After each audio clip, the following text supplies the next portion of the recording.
अस्सलामुअलैकुम वरहमतुल्लाहि वबरकातुहू। कैसे हैं आप सब माई यूट्यूब फैमिली। उम्मीद है आप सब खैर खैरियत से होंगे और अपने अपने घरों में खुश आबाद होंगे। आज जो मैं वीडियो बनाने जा रही हूँ ये किसी की रिक्वेस्ट पे ही है। एक भाई हैं, उन्होंने मुझे कहा था कि जॉर्जिया के बारे में बताएं, तो पार्ट 1 वीडियो जो है वो मैंने अपलोड कर दी है, जिसमें मैंने वीज़े के मुतालिक बताया है, कुछ जॉर्जिया के बारे में बताया है। अब यहाँ के एक्सपेंस के बारे में मैं बताऊँगी कि कितने पैसों में आपका कैसे गुजारा हो सकता है। तो ये मैंने ग्रोसरी आज मंगवाई है, ये मैं आपके साथ शेयर करती हूँ। ये मेरे तकरीबन 2 वीक की ग्रोसरी तो नहीं कह सकते, लेकिन मैं हर 2 वीक के बाद इस तरह मंगवा लेती हूँ। जिसमें ये टिश्यू पेपर है, इसमें अभी काफ़ी सामान इसमें नहीं है। टॉयलेट रोल वगैरह भी नहीं है, ये किचन रोल है, मैदा है, ये डिश वॉश लिक्विड सोप है और दही है, केचप, दूध की 2 बॉटल्स, एग्स हैं, बोनलेस चिकन, काफ़ी सामान आज क्योंकि हमने ऑनलाइन मंगवाया तो आउट ऑफ स्टॉक था तो हमें मिला ही नहीं।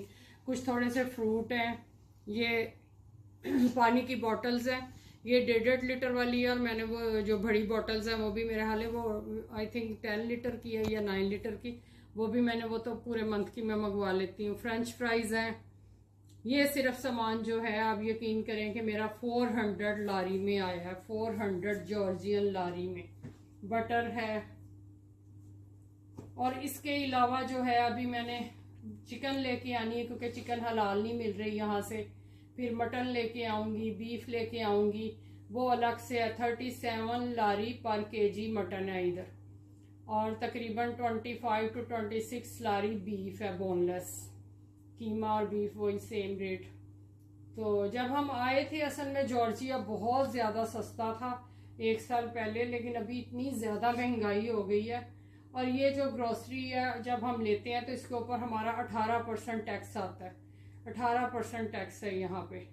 तो ये ऑलमोस्ट मेरी ये 400 की ग्रोसरी है, जिसमें से ये दूध तो सिर्फ 2 दिन जाएगा क्योंकि लीटर वाली 2 बोटल्स हैं, और ये चले जाएंगे क्योंकि हम एग इतने ज़्यादा नहीं खाते, तो ये मेरे तकरीबन 1 वीक से ज़्यादा चले जाएंगे।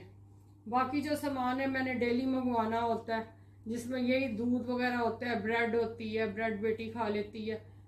और आपको मैं आप सही हिसाब लगा के बताऊं तो अगर ये 400 और 400 800 लारी में तो ये 2 वीक का इस तरह मेरा सामान आता है। अभी इसमें साबुन वगैरह नहीं है, सिर्फ ये हैंड वॉश है, लिक्विड सोप, साबुन भी नहीं है, अभी टॉयलेट सोप भी नहीं है, इसमें शैम्पू भी नहीं है, इसमें बहुत सारा सामान है ही नहीं इसमें।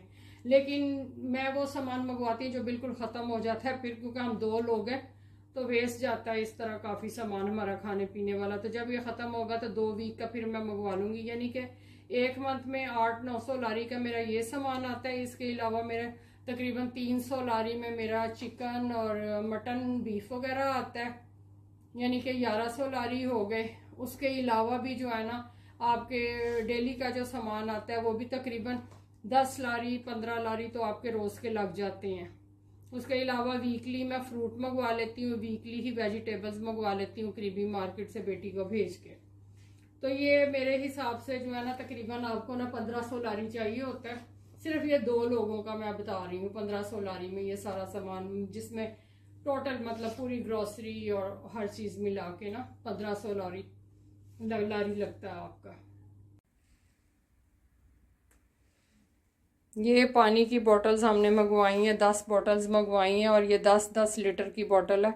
ये तो ऑलमोस्ट हमारी 1 मंथ चली जाएंगी, क्योंकि ये हम सब ऐसी चीज़ें ऑनलाइन मंगवा लेते हैं क्योंकि फिर हमसे इतना वेट वो कैरी भी नहीं होता, क्योंकि कुछ बिल्डिंग में नीचे वो सीढ़ियाँ वगैरह वो भी हमें फिर चढ़ के आना पड़ता है, तो ये सारी चीज़ें हम ऑनलाइन मंगवा लेते हैं। बाकी बात का जो सामान है कुछ वो तो वीकली हम लाते ही रहते हैं, और डेली बेसिस पे भी सामान आता है। कुछ लोगों को तो यहाँ का पानी बहुत सूट करता है, लेकिन इस पानी में क्लोरीन है, तो इस वजह से हमें तो यहाँ का पानी सूट नहीं करता, इसलिए हम ये मिनरल वाटर की बॉटल्स ही मंगवाते हैं। उसके अलावा ये जो अपार्टमेंट हमने लिया हुआ है, अपार्टमेंट यहाँ फुली फर्निश्ड मिलते हैं, हर चीज़ होती है उसमें, fridge, washing machine, furniture, each and everything होती है, क्रॉकरी वगैरह। आपको कुछ भी परचेज करने की ज़रूरत नहीं है यहाँ जब आप अपार्टमेंट लेते हो।